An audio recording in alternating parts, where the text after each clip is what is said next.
हूँ। चलिए कुछ नया सीखते हैं।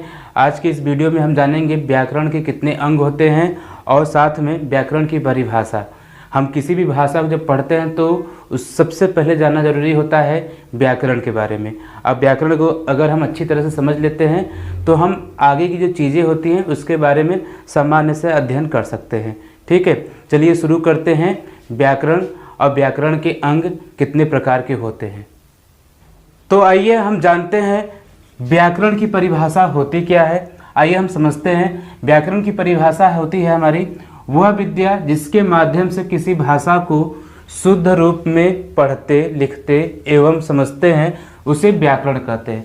मतलब यहाँ पे जो बोला गया है ना, वह विद्या मतलब वह कला। ठीक है, जब भी हम किसी भी भाषा के व्याकरण की बात करते हैं तो वह कला, ठीक है, विद्या मतलब वह कला जिसके माध्यम से किसी भी भाषा को हम क्या करें, शुद्ध रूप में पढ़ सकते हो, ठीक है, लिख सकते हो एवं उसे समझते हैं, उसे ही हम व्याकरण कहते हैं। आया समझ में कि नहीं? तो व्याकरण की परिभाषा क्या होता है? वह विद्या जिसके माध्यम से किसी भाषा को शुद्ध रूप में पढ़ते, लिखते एवं समझते हैं, उसे व्याकरण कहते हैं। ठीक है, आइए आप जानते हैं कि व्याकरण के अंग कितने होते हैं। तो व्याकरण के देखिए मुख्यतः 4 अंग होते हैं। किसी किसी किताब में आपको 3 भी मिलेगा या आप नेट पे सर्च करेंगे 3 मिलेगा, लेकिन 3 होता नहीं है। कितने अंग होते हैं हमारे? 4 अंग होते हैं। तो चलिए जानते हैं 4 अंग कौन कौन से हैं हमारे। तो आइए जानते हैं व्याकरण के हमारे कौन कौन से अंग होते हैं। अभी हमने आपको बताया कि व्याकरण के मुख्यतः कितने अंग होते हैं हमारे? 4 अंग होते हैं। अब पहला अंग क्या है इसका? सबसे प्रमुख होता है हमारा वर्ण होता है। ठीक है, दूसरा हमारा, ठीक, जो वर्णों की सहायता से बनाए जाते हैं हमारे क्या कहलाते हैं? शब्द। ठीक है, शब्द हो गए। तीसरा हम उसे बोलते हैं पद। ठीक है, उसका जो अंतिम हमारा होता है वो होता है वाक्य होता है। ठीक है, यही हमारे व्याकरण के 4 अंग होते हैं, वर्ण, शब्द, पद और वाक्य। ठीक है, वर्ण हमारे क्या होते हैं? ध्वनि कहते हैं। ठीक है, वर्ण के मौखिक रूप को हम ध्वनि समझते हैं ना। ये जो वर्ण क्या होता है, अगर उसका अगर हम मौखिक रूप देखेंगे तो वो क्या रहता है? हमारा ध्वनि रहता है। वर्ण को हम ध्वनि भी कह सकते हैं। ठीक है, और ध्वनि का की लिखित रूप को, ध्वनि की लिखित रूप को हम वर्ण कहते हैं। और ये क्या होता है हमारा? भाषा की सबसे छोटी इकाई होती है। भाषा की सबसे छोटी इकाई, सबसे छोटी इकाई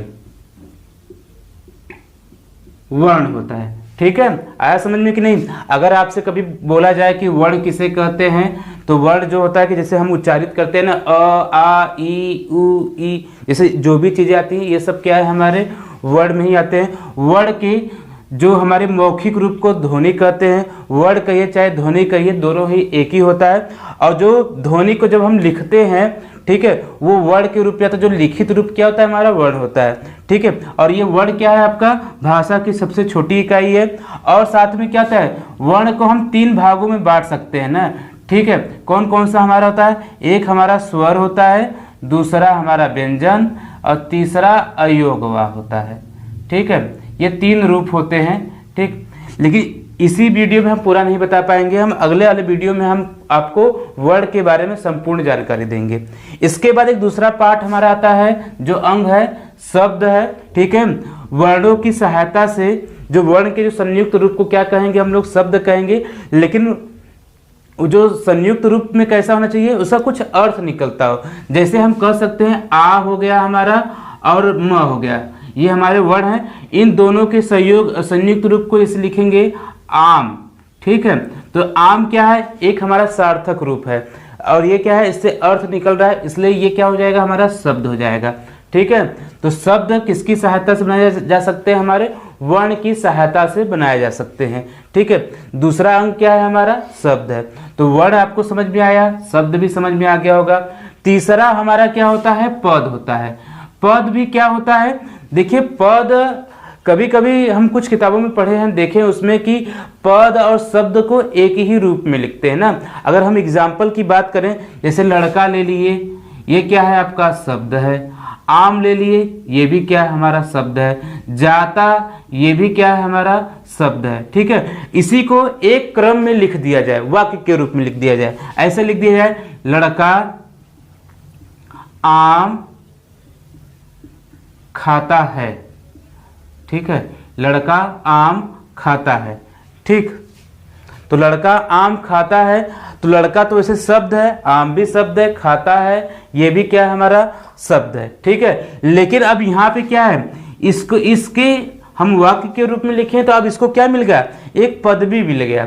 ठीक है, पदवी किसका मिला, इसको पदवी मिला, संज्ञा की पदवी मिल गई इसको। ठीक है, ये क्या है आपका, ये संज्ञा की पदवी हो गई। ठीक है, और संज्ञा ये किस प्रकार की संज्ञा है, ये कर्ता के रूप में है।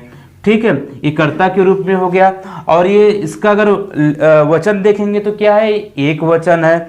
अगर हम लिंग की बात करें तो एक क्या है, पुल्लिंग है ना। तो इसमें देखिए कई सारे इसको पद मिले कि नहीं। अब ये जो वैसे अगर सिंगल होता, ऐसे अगर हम लिखते तो शब्द होता, लेकिन जब हम वाक्य के रूप में लिखते हैं तो ये क्या हो जाता है हमारा, वाक्य के रूप में इसको एक पदवी मिल जाती है, और पदवी संज्ञा की पदवी मिलती है, कर्ता की पदवी मिलती है, तो ये क्या हो जाता है, अब यहाँ पे पद हो जाता है। मतलब अगर संज्ञा की बात करें तो जैसे शब्द की बात करें तो शब्द को अगर हम पदवी दे दिया जाए, ठीक है, संज्ञा का, ठीक है, कर्ता का, सर्वनाम का, इसी तरह बहुत सारे अगर पदवी मिल जाते हैं तो क्या हो जाता है आपका, वो पद हो जाता है। ठीक है, आपको वर्ण भी समझ में आ गया होगा, शब्द भी समझ में आ गया होगा, पद भी समझ में आ गया हो गया। अब वाक्य के बारे में जानेंगे। वाक्य हमारा होता क्या है, वाक्य, ठीक है, शब्दों के सार्थक समूह को वाक्य कहते हैं। ठीक है, जैसे अभी हमने लिखा ना, लड़का आम खाता है। ठीक है, इससे क्या एक भाव उत्पन्न हो रहा है, जो लड़का क्या है यहाँ पर आम खा रहा है, इससे हमें अर्थ मिल रहा है, तो ये क्या हो जाएगा, हमारा एक पूरा वाक्य हो जाएगा। ठीक, तो ये आपको समझ में आ गया होगा। व्याकरण के अंग कितने होते हैं, हमारे 4 होते हैं। एक पॉइंट और छूट गया इसमें, वाक्य का एक इसमें से क्वेश्चन बनता है कि भाषा की सबसे बड़ी इकाई क्या होती है, तो भाषा की सबसे बड़ी इकाई वाक्य होती है। ठीक है, सबसे छोटी इकाई की बात करें तो क्या होता है, हमारा वर्ण होता है, और सबसे बड़ी इकाई की बात करें तो क्या होता है, हमारा वाक्य होता है। तो भाषा की सबसे बड़ी इकाई वाक्य होता है। उम्मीद है कि आपको ये वीडियो पसंद आया होगा और कुछ नया सीखे होंगे। आगे कुछ और इन्फॉर्मेशन चाहिए हिंदी के बारे में, जो आपके एग्जाम के पॉइंट ऑफ व्यू से जीडी का एग्जाम है उसके अकॉर्डिंग, तो चैनल को सब्सक्राइब कर लीजिए ताकि नोटिफिकेशन मिलता रहे। अगले वीडियो में हम आपको कुछ नया और देंगे। धन्यवाद।